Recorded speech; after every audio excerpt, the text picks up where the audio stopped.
Hermano, hemos estado en esta serie fieles en medio del sufrimiento. Esta serie en el libro, en la epístola del apóstol Pedro, no a una iglesia en específico, sino a un grupo, a un conjunto de hermanos que estaban dispersos en diferentes lugares. Y una de las razones por la cual nosotros como iglesia hemos escogido, estudiar la Biblia de una manera expositiva, de una manera donde nosotros podamos ir a un libro y ver lo que se quería comunicar a esa iglesia. Y hemos visto hasta el momento la secuencia de pensamiento, ideas que conectan una con otra, porque la Biblia no es un libro desconectado, sino que hay un mensaje que se quiere transmitir de principio a fin.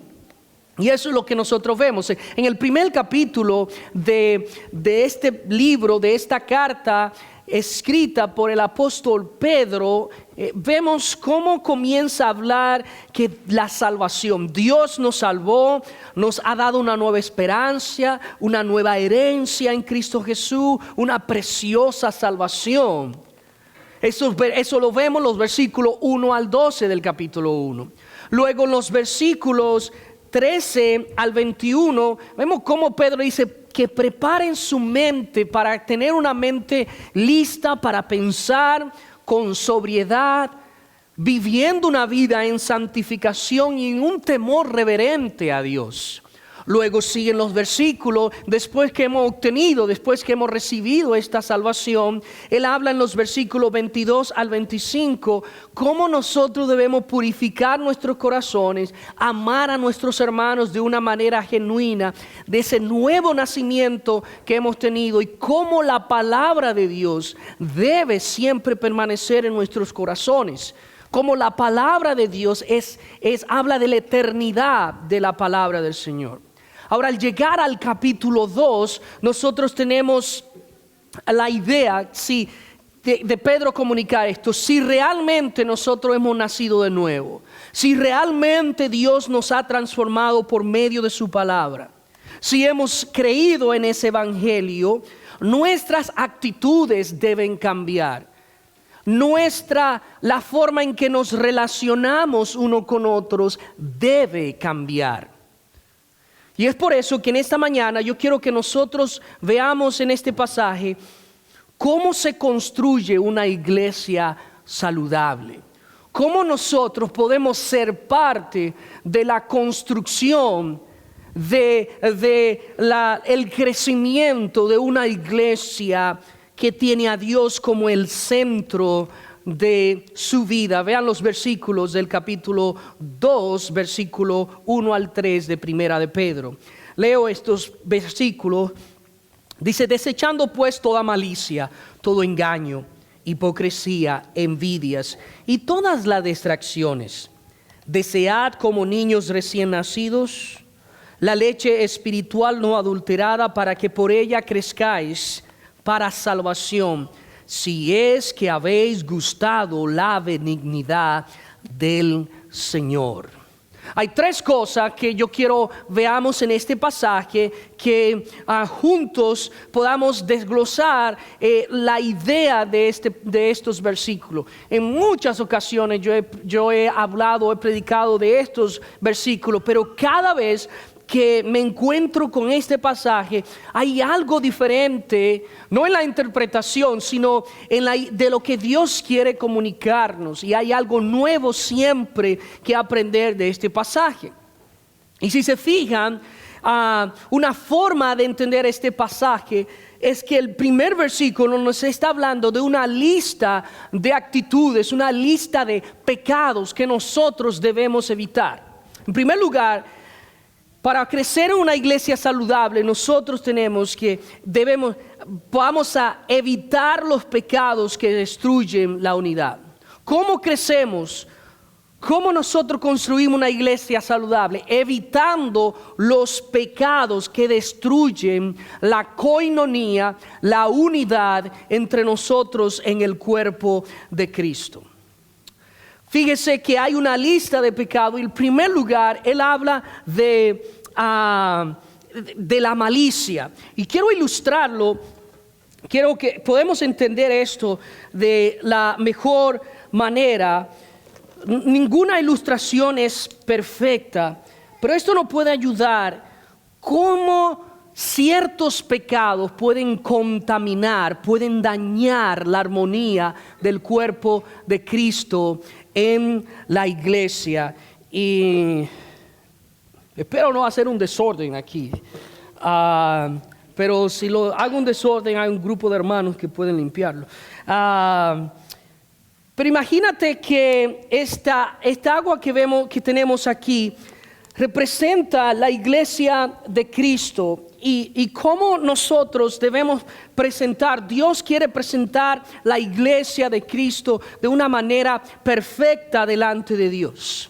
Y Él dice, si nosotros queremos crecer como grupo, como congregación, lo primero que nosotros debemos evitar es la malicia. Y fíjese, esto que voy a poner aquí, lo podemos entender, es más fácil para nosotros entender. Esto representa diferentes pecados que manchan la imagen y el cuerpo de Cristo. Y si yo pongo esto aquí y hablo de la malicia, ¿ok? Algo que se introduce en nosotros, ese es el deseo amargo. Es esa amargura que nosotros tenemos, no tan solamente de crear mal, sino desearle el mal a otras personas. La malicia se refleja en la intención de yo guardar rencor y de disfrutar del mal de otras personas. Es de yo tener una riña o tener un pleito con otros hermanos, y cuando yo disfruto ver a esa persona caer, cuando yo disfruto ver a esa persona que le está yendo mal en la vida. Alguien comete un error, alguien comete un pecado, y en vez de dolerte con lo que esa persona está sufriendo, nosotros nos enorgullecemos y lo disfrutamos. Eso es malicia. Alguien en la iglesia que tú dices que quizás no te cae bien y cometió un error, cayó en un pecado, y dice, yo sabía, ahí está. Y aquellos hermanitos que pensaban que ese era el santo o la santa, míralo ahí cayó. Eso es malicia. Esa es la idea de estás en un salón de clase y un estudiante quizás es mejor que tú en alguna área o es sobresaliente y le tienes un deseo y comete un error. Ahí me alegro. Qué bueno que se quemó en ese examen. Eso es malicia. Eso daña. Eso contamina. Y noten algo. El siguiente pecado que él dice que nosotros debemos evitar es el engaño. Pero estos pecados no son pecados muy grandes, vamos a decir. Él no está hablando aquí de adulterio, de fornicación, de matar. Está hablando de pecados que son silenciosos, pero que se mezclan en nosotros. Que con el tiempo se va dañando. Es como dejar una fruta. Y quizás usted alguna vez han dejado unas papas y por mucho tiempo se olvidan de que tienen esas papas y hay un olor en la cocina y dice, ¿qué es este olor? Y cuando vas, la papa se ve bien y la agarra y está podrida. ¿No le han pasado? Para mí cada rato me pasa. Compro una papa para hacer algo y me olvido de que me gustaría hacer una receta y me ocurrió, quiero hacer algo, una papa, y ahí pasan las papas semanas y qué olor. Pero no se daña de la noche a la mañana, con tiempo. Eso es lo que pasa con estos pecados silenciosos que se van metiendo entre nosotros y van dañando la coinonía entre nosotros. Él dice el engaño. Agarramos otro y esto contamina. Otro pecado que contamina, que daña. Otra gotita más. Y ves, ahí despacio se va mezclando con el rojo y va cambiando el color. y no voy a hablar de química, sino de cómo se daña, cómo nosotros vamos dañando la comunión en el cuerpo de Cristo. El engaño es poner una trampa, una carnada. La palabra engaño es la misma que utilizan, es como la que utiliza el pescador cuando va a pescar. Él pone una carne encima del anzuelo, una carnada para engañar al pez, y cuando lo agarra, ¡pum!, cae en el anzuelo. Esa es la imagen del engaño. Es la trampa que nosotros ponemos para ver a otros caer. Y esto, ¿cómo se ve entre nosotros? Cuando nosotros decimos que, cuando nosotros manipulamos a las personas utilizando la Biblia para manipular sus emociones. Yo puedo, desde esta posición donde yo estoy, manipular a quienes me escuchan diciendo ciertas verdades a media o engañando, utilizando la Biblia como un medio para manipularlos a ustedes.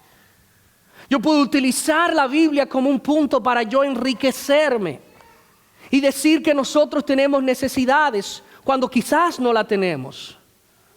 O utilizar mi posición para engañar a un grupo de personas. Nosotros engañamos cuando utilizamos el chisme como una forma de espiritualidad, con una falsa preocupación por otros hermanos. Cuando queremos ser espirituales y vamos y hablamos a una persona y le engañamos diciendo, hay que orar, me preocupa, estoy preocupado por tal hermano o por tal hermana, y ahí te comienza a destapar un montón de cosas. Quizá la otra persona está creyendo que tú tienes una preocupación genuina, cuando en sí lo que quiere es hablar mal de alguien. Una espiritualidad disfrazada. Crear escenarios, alianzas entre hermanos, para ver a otro, para ver cómo podemos hacer caer a una persona. O querer verle fracasar. El engaño se ve entre nosotros de diferentes maneras. Y Pedro dice, eviten la malicia. No tengan un corazón malévolo, no tengan un corazón que deseen lo malo para otro. Pero no se engañen entre ustedes. Y él dice, otro pecado que ustedes deben evitar es la hipocresía. Otra cosa que mancha, que daña, que nos daña a nosotros. Y la palabra hipocresía la vimos la semana pasada. Esa es la idea, viene de la palabra teatro. Es un actor, alguien que sabe cómo engañar. El actor, eso es lo que hace. El actor, la actriz, sabe cómo engañar, ponerse en una pantalla y mostrarte una imagen que realmente no es así en la vida real. Los mejores actores, hermano, ¿sabe dónde están? No están en Hollywood, están en las iglesias. Sí, ahí estamos los mejores actores, porque podemos nosotros disfrazar algo muy fácilmente y vivir una imagen que no es real. Cantamos de la gracia de Dios, cantamos del amor de Dios. Pero esa misma gracia, ese mismo amor que nosotros cantamos, nos cuesta dárselo. Nos cuesta mostrárselo a otros. El perdón de Dios, Dios me ha perdonado, Dios me ha salvado. Cuando tengo un hermano que me cuesta perdonar o perdonarla. Dios ha demostrado su gracia cuando a ti te cuesta demostrar la gracia. Eso es hipocresía, cantar del amor de Dios y tener un enemigo al lado tuyo, o tener a un vecino como un enemigo. Hipocresía es servir para ser visto. Es hacer algo para que la gente me vea lo que estoy haciendo. Hipocresía es aparentar que sabes de la Biblia y que conoces la Biblia, pero no la vivimos. Entonces, todos nosotros nos vemos eso, y eso puede dañar la comunión, puede dañar el crecimiento, afectar el crecimiento del cuerpo de Cristo. Eviten la malicia, el engaño, la hipocresía.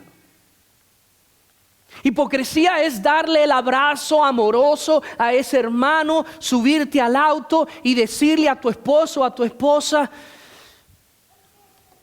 lo vi otra vez, ahí estaba. Es decir, no lo soporto, no la soporto. Eso es hipocresía. Envidia. Otro más, una gotita más. ¿Okay? Una gotita más. Envidia, ese deberíamos echarle algunas 5. Pero envidia, a todos nosotros nos cuesta. Es el dolor, el resentimiento por el bien, por otra persona, que nos cuesta verle crecer. Eso no solamente que nos molesta ver a otra persona crecer, sino que nosotros quizás querramos estar en la posición de esa persona. Esa envidia, ese deseo que nosotros tenemos de que nos molesta, nos llena de rencor, nos llena de ira ver a otra persona en una posición. Déjame ponerlo en nuestro contexto. Yo tengo en este país 25 años. Aún no he creado mi negocio. Este tiene 10 o tiene 5 y míralo dónde está ahora. ¿Qué habrá hecho? ¿Qué habrá hecho para conseguir eso? Hacemos comentarios dañinos con el fin de dañar la reputación de una persona. En la iglesia, fulano y fulana se llevan bien, o esto, o aquel quiere hacer tal cosa porque a él le viene al pastor o porque a él le viene al liderazgo. Estamos buscando forma de cómo podemos hablar. Porque me duele, la envidia es el dolor que nosotros tenemos de ver el progreso o de ver el crecimiento de una persona. Aún nosotros nos burlamos y decimos, o nos envidiamos y decimos: ahora que él se la cree o aquella se la cree en el más santo. Quiere estudiarla, quiere estar serio y que estudiando la Biblia y estar en todos los estudios, aquello, hasta eso nos provoca envidia a nosotros. No tan solamente es las cosas materiales. Hasta el gozo de muchas personas puede llegar a molestarnos a nosotros. Y es que esta persona nunca tiene problema. Mira, con una sonrisa en la boca todo el tiempo ahí. Hasta eso puede provocar a nosotros envidia. Y lo último que él dice son las distracciones. La palabra aquí no es una palabra que nosotros utilizamos todo el tiempo. Distracciones es hablar mal de una persona con el fin de dañar la reputación de esa persona. Es el deseo que nosotros tenemos de chismear, de difamar, de criticar a una persona para dañar su reputación. Disfrazamos muchas veces el chisme con espiritualidad. Mira, no es que estoy criticando al pastor, pero... Y después de 15 minutos, después de hablar... No es que ustedes están hablando de mí, ¿ok? Nunca ustedes han dicho mal algo de mí. El Señor que me perdone por esa mentira. No, pero de cualquier persona. Dañamos la reputación, queremos dañar la reputación de alguien diciendo algo que no es verdad. Pero la distracción nos lleva al hecho de que nosotros, provoca cuando hay malicia, cuando hay engaño, cuando hay hipocresía y cuando hay envidia. El resultado es dañar la imagen, dañar el testimonio de una persona. Y a estos hermanos Pedro le está diciendo: no debería ser así. Y estos no son pecados escandalosos, públicos. Son pecados que pueden parecer pequeños, pero son los que se mezclan y comienzan a dañarnos. Y Pedro quiere advertirle a estos hermanos que abran los ojos y dice, desechando, él comienza diciendo, desechando toda malicia. Y la palabra aquí desechar es quitar, es cortar de raíz algo, removerlo. Es decir, voy a quitar, voy a parar de estar hablando mal de esta persona, voy a parar de reunirme con tal hermano o con tal hermana, porque las veces que nos reunimos es para hablar mal de una persona. Mi esposa y yo teníamos amistades dentro del ministerio que nosotros nos ponemos a analizar y decimos, todas las veces que nos reuníamos con esos líderes era para hablar mal era para escuchar a esta persona diciéndonos cosas una y otra vez, cosas de otros líderes, y eso estaba dañando nuestros corazones. Hasta que llegamos al punto de decir, debemos cortar con estas personas. Eran líderes o son líderes. Y escucha bien, no es solamente que daña lo que tú dices, daña el corazón al tú escuchar y no decir nada o no pararlo. Desechar algo, no es que tú vas a desechar a la persona, pero a veces tienes que hacerlo junto con su pecado. Lo siento, no voy. Mira, tenemos tal cosa. No voy a ir. Porque a veces di la verdad, es que las veces que nos reunimos es para chismear o para hablar de esto, para hablar de aquello. Yo no quiero eso. Y a veces se va a reducir nuestro grupo de amistades. Porque tenemos que desechar estas cosas que dañan nuestro corazón, pero que dañan nuestra familia, dañan nuestra iglesia. Evitemos estas cosas. Pero ¿cómo vamos a evitar estas cosas? ¿Cómo vamos a llegar al punto de quitar estos pecados, evitar estos pecados en nosotros? La palabra de Dios nos dice, alimentándonos de la palabra. Es nutriéndonos de la palabra de Dios. La Biblia siempre nos manda a quitar cosas para poner otras. La Biblia dice, no mientas, pero habla la verdad. No robes, haz bien a las otras personas. Ahora, no es simplemente nosotros evitar y quitar estas cosas. Lo que la palabra de Dios nos va a llamar es lo que dice el Salmo 19 cuando habla de la palabra de Dios. Él dice que la palabra de Dios es pura, que la palabra de Dios es perfecta, que la palabra de Dios es fiel, que la palabra de Dios nos alumbra, que la palabra de Dios permanece para siempre. Todas estas cosas está diciendo el Salmo 19 y es lo que hace la palabra de Dios con nosotros.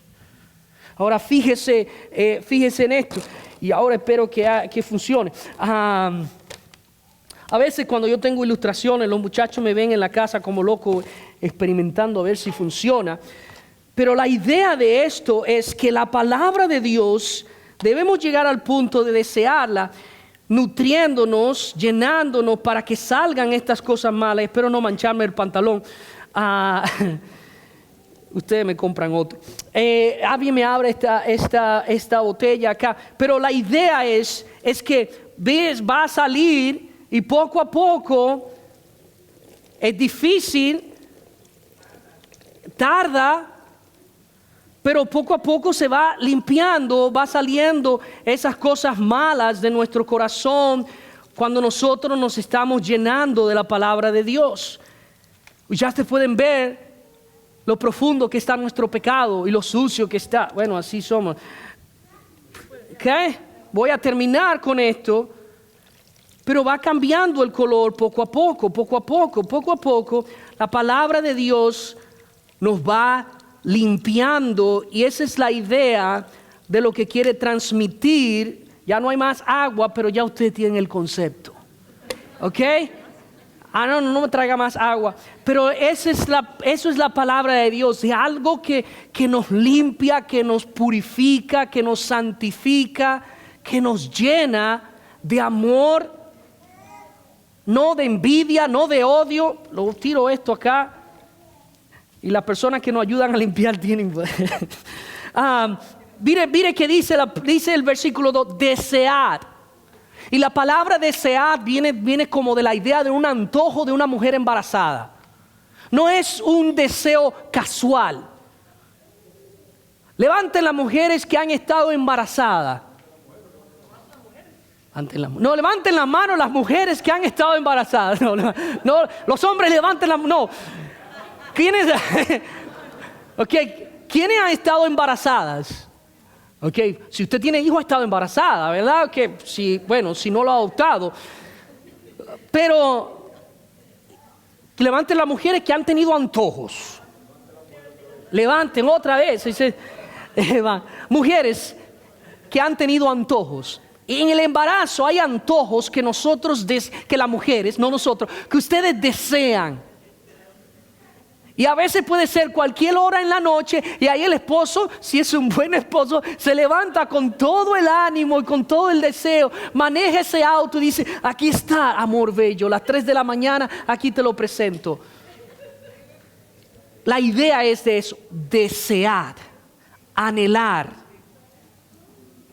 Que como niños recién nacidos. Ahora nos pone un ejemplo.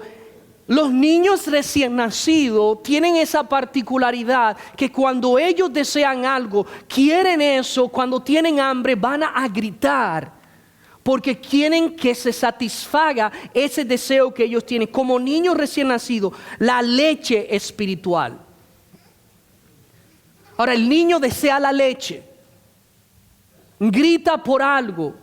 La Biblia nos dice que nosotros debemos tener ese deseo de desear la palabra de Dios como un niño desea la leche. Y luego él dice: pero esta leche espiritual no debe ser adulterada, contaminada, manchada. No, debe ser algo puro, debe ser algo, esa leche materna que Dios ha puesto en la mujer, la capacidad de poder amamantar y dar esa leche pura. La idea es lo que quiere transmitir aquí. Porque cuando nosotros no vemos la palabra de Dios, no estudiamos la palabra de Dios, va a haber un crecimiento defectuoso.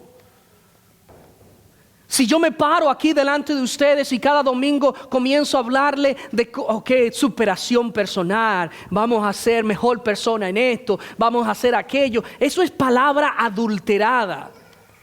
Boberías que están saliendo de mi boca, pero no está siendo la palabra de Dios. No va a haber crecimiento, no va a haber desarrollo, no va a haber salud. Si usted agarra a un niño recién nacido y le pega un chicharrón en la boca, no, porque le parezca bien a ustedes, no es lo que él necesita. Así nosotros, hermanos, ¿cómo nosotros estamos buscando la verdadera enseñanza? No un mensaje diluido, no un mensaje que nos sirva de entretenimiento. Alguien que me hable por media hora o 15 minutos de algo bonito, que me diga algo bonito y me voy ahí con algo bueno para superar mi negocio. No, la palabra de Dios dice que va a tener, es la palabra de Dios, es la que nos va a instruir, la que nos va a reprender, la que nos va a enseñar, la que nos va a exhortar. Y muchas veces nos vamos a ir de la iglesia animado, otras veces nos vamos a ir entristecido porque fue confrontado un pecado. Otras veces nos vamos a ir con enseñanzas que dicen: wow, esto fue interesante, no había visto esto en la palabra de Dios. Y dice: para que por ella crezcáis para salvación. Para que nosotros podamos crecer. Y la idea de Pedro aquí es que la salvación produce en nosotros, ese nuevo nacimiento produce en nosotros un nuevo deseo, un nuevo anhelo. Muchas veces nosotros vamos a tener personas en la iglesia que no han crecido espiritualmente, una porque no han sido enseñados, no han sido discipulados, no han sido entrenados en la palabra de Dios. Otras veces vamos a tener personas que no crecen en la iglesia porque aún entendiendo la palabra de Dios se reniegan a vivirla y a practicarla. Solo quieren un conocimiento vano. pero no un conocimiento aplicado. Otras veces nosotros no ponemos de nuestro interés, o quizás ni siquiera somos salvos.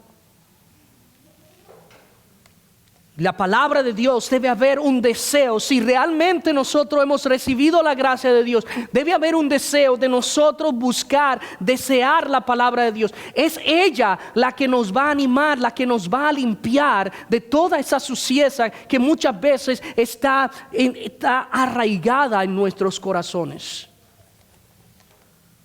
Por eso Pedro anteriormente dice que la palabra de Dios es eterna. Es por eso el énfasis que nosotros debemos poner una y otra vez en la palabra de Dios. Lo último que él dice en el pasaje es que si nosotros queremos ver una iglesia saludable, la base para nuestro crecimiento debe ser siempre dependiendo de la gracia de Dios. Es depender de la gracia de Dios en todo momento. Él termina esta parte en el versículo 3 diciendo: si es que habéis gustado la benignidad del Señor. La forma en que está escrito esta preposición en el idioma español, si es, parece una preposición por casualidad. Si es que ustedes han recibido, pudiera interpretarse de esa manera. Pero en el griego la palabra aquí, si es que, es una sola palabra. Y la palabra aquí no está presentando necesariamente una condición, sino que está diciendo una realidad, una afirmación. Lo que Pedro está diciendo: como ustedes ya han recibido la gracia de Dios, como ustedes ya han sido transformados por la gracia de Dios, entonces debe haber estos cambios en sus vidas. Si ustedes han recibido la gracia de Dios, ya que ustedes han gustado de la gracia de Dios, desechen aquellos pecados que destruyen la unidad de la iglesia. Como ustedes han recibido la gracia de Dios, deseen la palabra de Dios como niños recién nacidos, porque ustedes han disfrutado de esa gracia que Dios nos ha dado. Ahora, la pregunta que nosotros debemos hacernos constantemente es: ¿cómo estamos viviendo nosotros la palabra de Dios? ¿Cómo estamos siendo reflejo de esa verdad que ha transformado nuestros corazones? Si hemos experimentado la bondad de Dios, deberíamos nosotros amar a Dios con esa intensidad que la palabra de Dios quiere. Anhelar la palabra de Dios. Y quiero desafiarte a que evalúes tu vida, a que evalúes tu aporte, tu involucración en la iglesia. ¿Qué tan saludable espiritualmente estás tú? Piensa en esto. Muchas veces nosotros venimos a la iglesia con la intención: ¿qué la iglesia puede hacer por mí? En vez, ¿qué puedo yo hacer? ¿Cómo puedo involucrarme? ¿Y cómo puedo estar yo saludable para ayudar a otros? ¿Qué tan bien espiritualmente estás tú? ¿Cuáles de estas cosas, estos pecados, están afectando tu relación con Dios? ¿El engaño? ¿La hipocresía? ¿La envidia? ¿La distracción? ¿Hablar mal de otra persona para dañar su reputación? ¿Cuáles de estas cosas están afectando tu relación con Dios y tu relación con los hermanos? Inclinen sus rostros y vamos a orar.